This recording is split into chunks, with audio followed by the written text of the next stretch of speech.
Uncle Sajid का मेरी माँ से क्या रिश्ता था मुझे इस वक्त बिल्कुल समझ नहीं थी। बस वो आते और मेरी माँ उन्हें कमरे में लेकर जाती और फिर वो सारी रात अम्मी के कमरे में ही रहते और सुबह सवेरे निकल जाते। शायद इसलिए मुझे उनका आना अच्छा नहीं लगता था, क्योंकि मुझे वो जब हमारे घर आते तो मुझे अकेले दूसरे कमरे में सोना पड़ता था और मुझे अकेले सोते हुए खौफ आता था। और मेरी माँ तो बस अंकल साजिद के साथ कमरे में बंद हो जाती थी। ऐसे ही एक रात थी जब मुझे अम्मा की आवाज़ आई। वो अंकल साजिद को बोल रही थी कि जल्दी आओ, मुझे नींद आ रही है।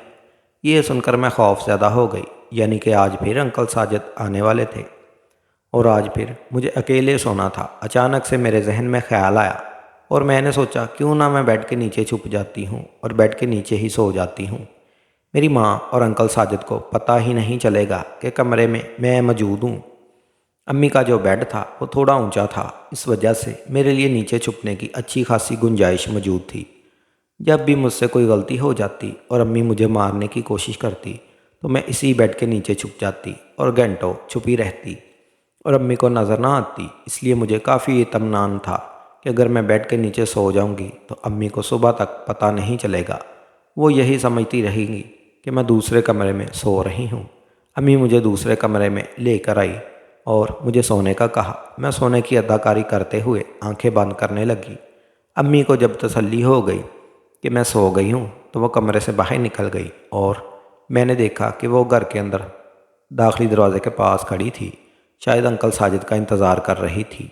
मैं जल्दी से जाकर बेड के नीचे छुप गई। मेरा दिल तेज़ी से धड़क रहा था। अगर अम्मी को पता चल गया तो मेरी खैर नहीं, लेकिन मैंने अब सोच लिया था कि जब भी अंकल साजिद घर आएंगे तो मैं बेड के नीचे छुप जाया करूँगी। थोड़ी देर बाद कमरे का दरवाज़ा खुला और अंकल साजिद और मेरी अम्मी हंसी के कमरे के फ़ज़ा में गूंज थी। मेरा दिल किसी बेलगाम घोड़े की मानंद इस वक्त दौड़ने लगा था। ऐसा लग रहा था कि मेरा दिल सीने से फिसला तो बाहर आ जाएगा। थोड़ी ही देर बाद कमरे का दरवाज़ा बंद हुआ और इन दोनों की बातों की आवाज़ें मुझे सुनाई दी। वो क्या बातें कर रहे थे मुझे समझ नहीं आया। हल्की सी सरगोशी थी।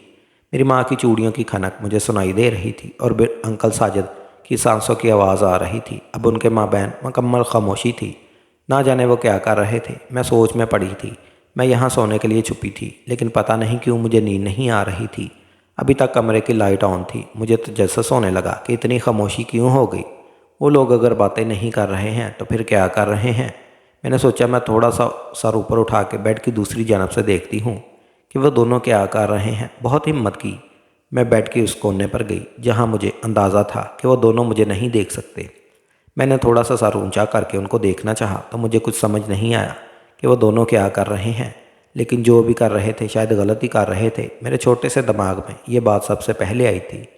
मैं एक बार फिर से बेड के नीचे छुप गई, लेकिन अजीब सी कशिश थी जो मुझे इस मंज़र में महसूस हो रही थी और मेरा दिल कर रहा था कि मैं इस मंज़र को दोबारा देखूं और दोबारा से सर उठा के अपनी अम्मी और अंकल साजिद को देखना चाहा, जो इस वक्त गैर हालत में मौजूद थे। तजस्सुस के मारे मुझसे रहा नहीं गया और मैंने एक बार फिर से उनको देखने की कोशिश की तो देखती रह गई। वो सामने का मंज़र जो था मुझे समझ नहीं आ रहा था, लेकिन मुझे अजीब सी लज्जत ज़रूर दे रहा था। वो आपस में क्या कर रहे थे ये मेरी समझ से बाहर था, लेकिन जो कर रहे थे वो देखकर मुझे लज्जत महसूस हो रही थी। शायद मेरी उम्र ऐसी थी कि मेरे अंदर हार्मोन्स की तब्दीली वाक़या हो रही थी, इसलिए मुझे सब अच्छा लग रहा था। थोड़ी देर बाद कमरे की लाइट ऑफ हो गई और उसके बाद कोई आवाज़ नहीं आई। सिर्फ बेड के बार बार हिलने की आवाज़ें आ रही थी और जब तक मैं जागती रही मुझे बेड के हिलने की आवाज़ सुनाई देती रही। और फिर 10 साल की तो थी मैं, नींद के गौश में चली गई। सुबह मेरी आँख खुली, अम्मी ने पूरे घर में मेरी तलाशी करती हुई चीखती जा रही थी और मैं इन्हें नहीं मिली। यकीनन उन्होंने मेरे कमरे में झांका था और वहाँ नहीं मिली, इसलिए वो परेशान होकर मेरा नाम ज़ोर ज़ोर से पुकार रही थी। मैं भी चालाकी से फिरती से काम लेते हुए तेज़ी से बेड के नीचे से निकली और देखा कि अम्मी की पुश्त मेरी तरफ थी और मैं फ़ौरन अपने कमरे में चली गई। थोड़ी देर बाद अम्मी ने फिर मुझे पुकारा और ढूंढने की कोशिश की तो मैं उनके सामने आ गई और उनसे कहा मैं वाशरूम में थी। अम्मी ने कहा मैं तुम्हें वाशरूम में ढूंढा था, तुम तो वहाँ पर नहीं थी, मुझसे झूठ क्यों बोलती हो। खैर जैसे तैसे मैं उनको यकीन दिलाया। मैं छोटी सी उम्र में ही झूठ बोलने में माहिर हो चुकी थी। असल में अम्मी से मुझे इस कदर खौफ आता था कि उनका गुस्सा बहुत तेज़ था, जिसकी वजह से उनको मार से बचने के लिए मैं झूठ बोलती रहती थी और अब इस काम में मुझे महारत हासिल हो गई थी। फिर 2-3 दिन तक अंकल साजिद घर नहीं आए तो मुझे अजीब सी उलझन होने लगी। मुझे लाशूरी तौर पर इनका इंतज़ार होने लगा। शायद मेरा दिल इस मंज़र को दोबारा से देखने को कर रहा था जो इस रात मैंने चुप कर देखा था। ये वही अंकल साजिद थे ना, जिनको यहाँ आना मुझे अच्छा नहीं लगता था, लेकिन आज पहली बार मुझे शिद्दत से इंतज़ार कर रहा था। फिर अचानक से वो आए तो मेरी खुशी की कोई इंतहा न रही। मेरे छोटे से दिमाग में इतना कुछ चल रहा था, मुझे अंदाज़ा नहीं हुआ, और मैंने सोचा कि आज रात मैं बेड के नीचे नहीं छुपूंगी, बल्कि पर्दे के पीछे छुपकर सारा मंजर देखूंगी। और मैंने ऐसे ही किया। मैं उनके कमरे में जाने से पहले मैं पर्दे के पीछे छुप गई। अपनी जगह मैंने तकिया पहले ही रख दिया था और उसके ऊपर कंबल ओढ़ दिया था। अम्मी ने शायद देखा तो उनको लगा कि मैं सो चुकी हूँ, इसलिए उन्होंने ज़्यादा मुझे नहीं टटोला। यही वजह हो सकती थी कि अंकल साजिद बहुत दिनों के बाद आए थे। अम्मी उनकी खुशी में सरसार थी और उनको मेरा ख्याल नहीं रहा था, और मैं पर्दे के पीछे छुप गई थी। आज भी मेरा दिल तेज़ी से धड़क रहा था, लेकिन मेरा दिल इस मंज़र को भी देखने के लिए बेताब था जो मुझे नहीं देखना चाहिए था। मेरी माँ और अंकल साजिद के माबैन शैतानी खेल एक बार फिर से शुरू हो चुका था, और मैं पर्दे के पीछे से छुपकर दो पर्दों के बीच एक छोटा सा सुराखनुमा दायरा बनाकर दोनों को देख रही थी, और मेरे जज्बात में उबार पैदा हो रहा था। मैं इनको तब तक देखती रही जब तक कमरे की लाइट ऑफ नहीं हो गई। जैसे ही कमरे की लाइट ऑफ हुई तो बेड का हिलना तेज़ हो गया, और मैं एकदम से सर बेड के नीचे चली गई और महसूस कर रही थी कि बेड बहुत तेज़ी से हिल रहा है। मुझे अफसोस हो रहा था कि लाइट ऑफ क्यों हुई थी। काश कुछ देर और ये मंजर देख पाती। मेरी हंसते पहले जैसे और ज़्यादा घबराने लगी थी। बेड के हिलने की आवाज़ पूरे कमरे में गूंज रही थी, और ये आवाज़ें सुनकर मेरा तो दिल बड़ी तेज़ी से धड़क रहा था। एक अजीब सी सरशारी मुझे पूरे वजूद में महसूस होने लगी थी। इस दिन तो मुझे नींद आ गई थी, मगर आज तो मुझे नींद नहीं आई थी, क्योंकि मुझे वक्त पर अपने कमरे में वापस जाना था। अगर मेरी अम्मी सुबह चादर से तकिया हटा कर देख लेती तो मेरी चोरी पकड़ी जा सकती थी। थोड़ी ही देर बाद बड़ी ज़ोरों से बेड हिलता रहा, और मैं खामोशी से सांस रोककर ये सब कुछ महसूस करती रही। मैं अभी तक ये समझ नहीं पाई थी कि आखिर लाइट बंद करने के बाद ये दोनों ऐसा भी क्या करते हैं कि बेड इतनी तेज़ी से हिलने लगता है। कुछ ही देर बाद मुझे अजीब सी आवाज़ें सुनाई दी, जो शायद मैं पिछली बार सुन नहीं पाई थी। वो आवाज़ें ऐसी थी कि सुनकर मेरे वजूद को भी झटका सा लगा था। ऐसा लग रहा था जैसे पूरे वजूद में करंट सा दौड़ चुका हो। मेरी अम्मी मुस्कुराई थी। खिलखिला कर उन्होंने शाहिद अंकल को चूमना शुरू कर दिया था। कहने लगी, वाह साजिद, तुमने इस बार तो मुझे हैरान कर दिया। मुझे तो यकीन ही नहीं आता कि दिन ब दिन हर गुजरते लम्हे के साथ तुम पहले से ज़्यादा मजबूत और ताकतवर होते जा रहे हो। मुझे उनकी बातें दो महीनी लग रही थी और बहुत कुछ बोल रही थी। बेबाकी से वो अपने अल्फाज बोलते जा रहे थे और मैं उनके जाने वाली बातों को कोसने जा रही थी। कितनी ही देर वो सरगोशियों में बातें करते रहे। मैं कुछ सुनती रही, और एक मरतबा फिर बेड हिलना शुरू हो चुका था। जिस तरह वो बातें कर रहे थे, बोल रहे थे, और मेरी माँ जो कुछ कह रही थी, सुनकर मुझे कुछ कुछ अंदाज़ा तो हो चुका था कि लाइट बंद करने के बाद इस कमरे में वो दोनों क्या कर रहे थे। मैं इन बच्चों में से बुनती जा रही थी जो वक्त से पहले ही जवान होते जाते हैं, और शायद इसी की वजह से सिर्फ़ और सिर्फ ये थी कि मेरे घर में मुझे छोटी उम्र से ही ये सब कुछ देखने को मिल रहा था, जो कि शायद मुझे बालग होने के बाद जानना चाहिए था। मैं एक कच्ची उम्र की ही इस तरह के वाक़यात अपने घर में देखने लगी थी। कुछ देर बाद जब घड़ी पर 2 बजे, साथ ही घड़ी पर अलार्म बजा, तो अंकल साजिद बेड से उतरे और फिर वहाँ से सीधा वॉशरूम गए। कमरे में अटैच वॉशरूम था। उनके जाने के बाद मेरी माँ कितनी ही देर बेड पर लेटकर गुनगुनाती रही और मुस्कुराती रही। जैसे ही मेरी माँ कमरे से बाहर निकली तो मैंने भी मौका पाकर वहाँ से अपने कमरे में जाने का फ़ैसला किया। दोबारा इस कमरे में क्या हुआ मैं देखने की हिम्मत ही ना कर पाई। सारी रात वो आवाज़ें मेरे कानों में गूंजती रही, और मैं कुछ याद करके वो अपने वजूद में एक सरसारी से महसूस कर रही थी, जो आज से पहले मैंने कभी महसूस नहीं की थी। हैरत की बात तो ये थी कि आज सुबह सुबह अंकल साजिद हमारे घर में ही मौजूद थे। मेरी माँ ने जब मुझे उठाया और मैं उठकर कमरे से बाहर आई तो मेरी माँ बिल्कुल नई नवेली दुल्हन की तरह तैयार हुई थी। उनके गीले बाल उनके कंधों पर फैले हुए थे। अंकल साजिद सामने ही कुर्सी पर बैठे थे। शायद ये ज़िंदगी में पहली मर्तबा था कि जब अंकल साजिद को मुस्कुरा कर देख रही थी। कल रात उन्होंने मेरी माँ के साथ जो कुछ किया था, मुझे सब कुछ याद आ रहा था, और याद करके ज़रा भी गुस्सा नहीं आया था, बल्कि अच्छा महसूस हो रहा था। अंकल साजिद ने मुझे देखा तो अगले ही पल वो कुर्सी पर बैठे हुए थे। अपनी टांगों को खोल दिया और मुझे कहने लगे, गुड़िया मेरे पास आओ, कैसी हो? रात को ठीक नींद नहीं आई, और मैं मुस्कुराकर मासूम बच्ची बन गई। उनके पास चली गई। वो मुझे उठाकर गोद में बिठा चुके थे, और फिर देखते ही देखते उनका हाथ मेरे पूरे वजूद पर गर्दिश करने लगा। मेरी माँ उस वक़्त बगैर दुपट्टे के ही मौजूद थी और किचन से बाहर डाइनिंग हॉल में नाश्ता लगा रही थी। वो मुझे देखकर मुस्कुरा रही थी, आंखों में एक चमक थी, और मैं भी अपनी माँ को देखकर मुस्कुरा रही थी।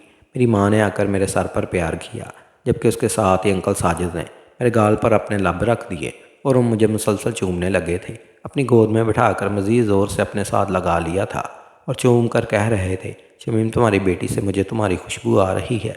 ये तो बिल्कुल तुम जैसी है, बेहद हसीन और मीठी सी, बिल्कुल तुम जैसी। अंकल जवेद ने अपना सर मेरे कंधे पर रख दिया। उनके हाथ मेरी रानों पर और मेरी कमर पर दौड़ रहे थे, जबकि मेरी माँ हंस पड़ी। हंसते हुए मेरी माँ ने आकर मुझे अंकल साजिद की गोद से उतारा। कहने लगी कि बच्ची है, क्या कर रहे हो, कुछ तो लिहाज करो। इतना कहकर अंकल साजिद हंस पड़े और मुझे मजबूरन अम्मा की ज़बरदस्ती उतारने पर, वरना ना जाने क्यों, मगर मुझे इनके साथ वक्त गुजारना अच्छा लग रहा था। नाश्ता करने के बाद जब अंकल जाने लगे तो उन्होंने अपनी जेब से 1000 का नोट निकाल कर मेरे हाथ पर रखा, जबकि मेरी माँ को 5000 का नोट दिया। कहने लगे, ये रख लो, इस्तेमाल कर लेना। और मेरी माँ खुशी खुशी इन पैसों को मुट्ठी में दबा चुकी थी। मैं भी 1000 रुपये मिल जाने पर खुश थी। मगर अगले ही पल मेरी माँ ने अंकल साजिद के जाने के बाद वो नोट मुझसे छीन लिया। मुझे गुस्सा तो आया, लेकिन मैं क्या करती। मेरे वालिद को तो मैंने बस तस्वीरों में देखा था, 2-4 मरतबा बस वीडियो कॉल पर ही उनसे बात हुई थी, फिर उनकी शक्ल तस्वीरों में ही देखी। और अब तो मेरी माँ ने इनकी तस्वीरें भी दीवारों से हटाकर स्टोर रूम में रख दी थी। अब्बा की तो कोई चाहती मेरे दिल में मौजूद नहीं थी। अगर कॉल करते भी तो सिर्फ अम्मा से ही बात करते। मुझसे अगर वह बात करने का कह भी देते तो मैं इनकार कर देती, वहाँ से चली जाती। शुरू शुरू में जब मैं अब्बा से बात करते हुए इनकार करती और रोने लगती तो माँ मुझे यही कहती कि अरे पागल, तुम्हारी वजह से ही तो तुम्हारे अब्बा इतने दूर गए हैं, ताकि अच्छा कमा सकें, तुम्हारे लिए खिलौने ला सके, और तुम इनसे बात ही नहीं करती। मैं भी रोते हुए अब्बा से बात कर लिया करती थी, पर अंकल साजिद भी वहीं पर जाया करते और अब्बा जान से कहते कि तुम मेरे घर की जिम्मेदारी अच्छे से उठा रहे हो ना। तो अंकल साजिद कहते कि हाँ, फिक्र मत करो, भाभी मुझे जो कहती हैं उनकी बात पूरी करने से पहले ही मान लेता हूँ। इस बात पर अम्मा को कमर पर चुट्टी भी काट दिया करते थे।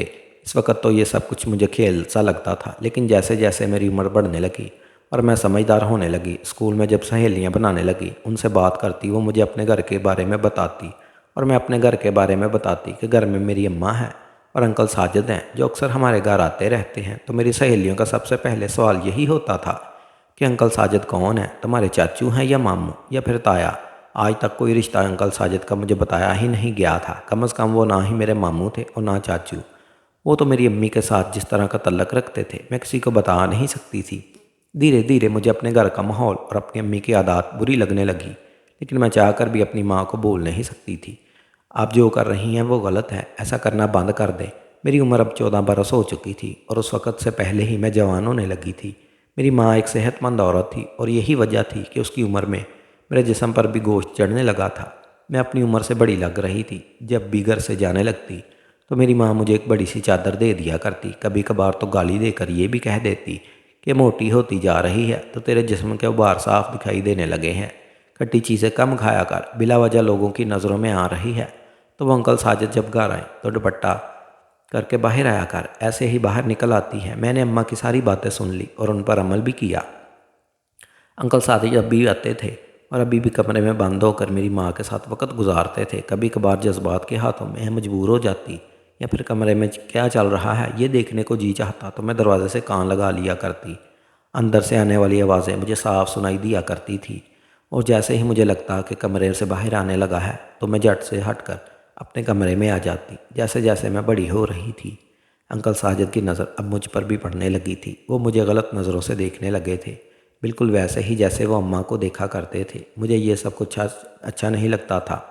एक रोज़ मैंने सोचा कि ये सब कुछ तभी ठीक हो सकता है अगर अब्बा वापस आ जाएं। इतने साल गुजर चुके हैं, वो दुबई में है, अगर पाकिस्तान आ जाए तो हो सकता है मेरी माँ भी सुधर जाए और वो भी सारी ज़रूरत अब्बा ही पूरी करने लगे जो अंकल साजिद करते आ रहे हैं। मेरा तो मन अब माँ से भी भरने लगा था। एक नफ़रत सी थी जो मेरे दिल में उनके लिए आने लगी थी। एक रोज़ मेरी माँ बिला वजह ही मुझे डांटने लगी और मुझे मारने तक आ गई। तो मैंने गुस्से से कहा, अब्बा को कॉल करके सब कुछ बता दूंगी। मेरी अम्मी छुट्टियाँ पकड़ कर बोली, क्या बताएगी अब्बा को, क्या बताएगी, जल्दी बता। माँ धमकियाँ देती। मैं उसके कदर गुस्से में थी कि गुस्से में कहने लगी, हाँ सब कुछ बताऊंगी, जो कुछ आप अंदर कमरे में अंकल साजिद के साथ करती हैं मैं सब कुछ जान चुकी हूँ। एक लफ्ज़ अब्बा को बताऊंगी ताकि वो पाकिस्तान वापस आ जाएं और इस अंकल के साथ सबक सिखाएं। इतना सुनना था कि मेरी माँ ने मुझे मार मार कर लहू लहान कर दिया। मेरे पास जो एकत्रित मोबाइल मौजूद था वो भी मुझसे लेकर तोड़ दिया। कहने लगी कि तेरा बाप तो है ही ना मर्द, क्या क्या उसने आज तक मेरे लिए सारी ज़िंदगी दूसरे मुल्क गुजार दी, वहाँ पर खुद इन गोरी मेमों के साथ रात रंगीन करता फिरता है और मेरे जज्बात का क्या। इसलिए शादी की थी कि 2 रातें साथ गुजार कर और फिर दूसरे मुल्क चला गया और मैं तरसती रहूं। उसने खुद ही अपने दोस्त को सारी जिम्मेदारी दी थी, तो अब वो जिम्मेदारियां निभा रहा है। तुझे क्या तकलीफ़ हो रही है? मेरी माँ मुझे बेहद बातें सुनाकर वहाँ से चली गई। शायद ही किसी माँ ने अपनी बेटी से इस तरह की बातें की हों जिस तरह की बातें मेरी माँ मुझसे कर गई थी। मैंने अपनी माँ से बोलना बिल्कुल ही बंद कर दिया था। बस इसी इंतज़ार में थी कि किसी तरह अब्बा से मेरा राब्ता हो जाए और मैं अब्बा को इस बारे में आगाह कर दूं कि उस रोज़ मेरी माँ बाज़ार से सौदा लेने गई हुई थी और मैं अपने कमरे में अकेली बैठी थी। मुझे क्या खबर थी कि अंकल साजिद के पास भी इस घर की फालतू चाबी मौजूद है। वो बहुत देर तक दस्तक देते रहे। मैं जानती थी कि अंकल साजिद ही होंगे, लेकिन जब दरवाज़ा ना खुला, दूसरी चाबी से दरवाज़ा खोलकर वो अंदर आ चुके थे। मैं जो अपने ही ध्यान में किचन में काम कर रही थी, एकदम से अंकल साजिद को वहाँ पर देखकर घबरा गई। मुझसे कहने लगे, तुम्हारी अम्मा कहाँ है? मैंने सख्त लहजे में कहा कि बाज़ार गई हैं सामान लेने, और आप बगैर इजाज़त घर में दाखिल क्यों हो गए? जाओ यहाँ से। लेकिन अगले ही पल बजाय दूर होने के अपने होंठों पर ज़बान फेरने लगे। कहने लगे, अच्छा क्या हो गया? अगर माँ नहीं है तो बेटी सही। जब तक माँ नहीं आती तब तक मैं बेटी से ही दिल बहला लेता हूँ। इतना कहकर वो मेरे करीब आने लगे और अगले ही पल काबिल एतराज़ हद तक वो मेरे करीब आ चुके थे। मेरे बदन को नोचने लगे। अपने सख्त हाथों से मेरे नरम जिस्म को बड़ी बेदर्दी से खींच रहे थे। जब मुझे कुछ समझ न आया, मैंने पास पड़ा गुलदान उठाकर अंकल साजिद के सर पर मारा, जिसकी वजह से वो बेहोश हो गए। मैं मारे खौफ के चलाने लगी और किचन के कोने में जाकर बैठ गई। अंकल साजिद इतनी देर फर्श पर पड़े रहे और फिर मर गए। मैं इस कदर घबराई कि वहीं बेहोश हो गई। जब होश आया तो घर में पुलिस आई हुई थी, तफ्तीश की जा रही थी। चीखने चलाने की आवाज़ शायद कोई पड़ोसी सुन चुका था। मेरे वालिद को इतला कर दी गई थी और मेरे वालिद भी, जो कई सालों से दुबई में थे, वो वहाँ पर दूसरी शादी कर रखी थी, मजबूरन पाकिस्तान वापस आए। मेरी माँ ने जब अपने आशिक को इस हालत में देखा तो वो पागल हो गई, रोने पीटने लगी, चीखने लगी, यहाँ तक कि मुझे मारने को भी आई कि तेरी वजह से साजिद मर गया। जबकि मैंने रोते रोते पुलिस को भी बताया कि ये शख्स मेरी इज्जत पर हमला करने वाला था और मैंने खुद को बचाते हुए इसके सर पर गुलदान दे मारा। मेरे वालिद भी बाहर से आ चुके थे। इनके पास पैसा था, मैं उनकी बेटी थी और मुझे जैसे तैसे वो इस केस से आज़ाद करवा चुके थे। जबकि मेरी माँ को जब होश आई तो वो शर्मिंदा हो गई, मेरे बाप से माफ़ी मांगने लगी, लेकिन मेरे बाप ने मेरी माँ को तलाक दे दी और घर से भी निकाल दिया। वो घर मेरे नाम कर दिया। उन्होंने एक अमीर शख्स से मेरी शादी करवा दी। मुझे साथ तो नहीं ले जा सकते थे, अलबत्ता मुझे महाना इतने पैसे भेजने लगे जिससे मैं यहीं रहकर गुजारा कर सकूं। जबकि मेरी माँ तो सारी ज़िंदगी गुनाह करने के बाद आखिर में जिस तरह मरी, खुदा ऐसी मौत किसी दुश्मन को भी ना दे। मेरी शादी 19 साल की उम्र में ही मेरे अब्बा ने ख़ानदान के एक लड़के से करवा दी थी। अब मैं अपने ससुराल में खुश हूँ, अपनी अज़दवाजी ज़िंदगी में पुरसुकून हूँ। हाँ, लोग आज भी मुझे मेरी माँ के नाम से अक्सर ताने देते हैं। ये थी नाज़रीन हमारी आज की कहानी। अगर पसंद आई हो तो कहानी को लाइक शेयर कर दीजिए और मेरे चैनल को सब्सक्राइब कर लीजिए ताकि मज़ीद इस तरह की वीडियो आपको मिलती रहे।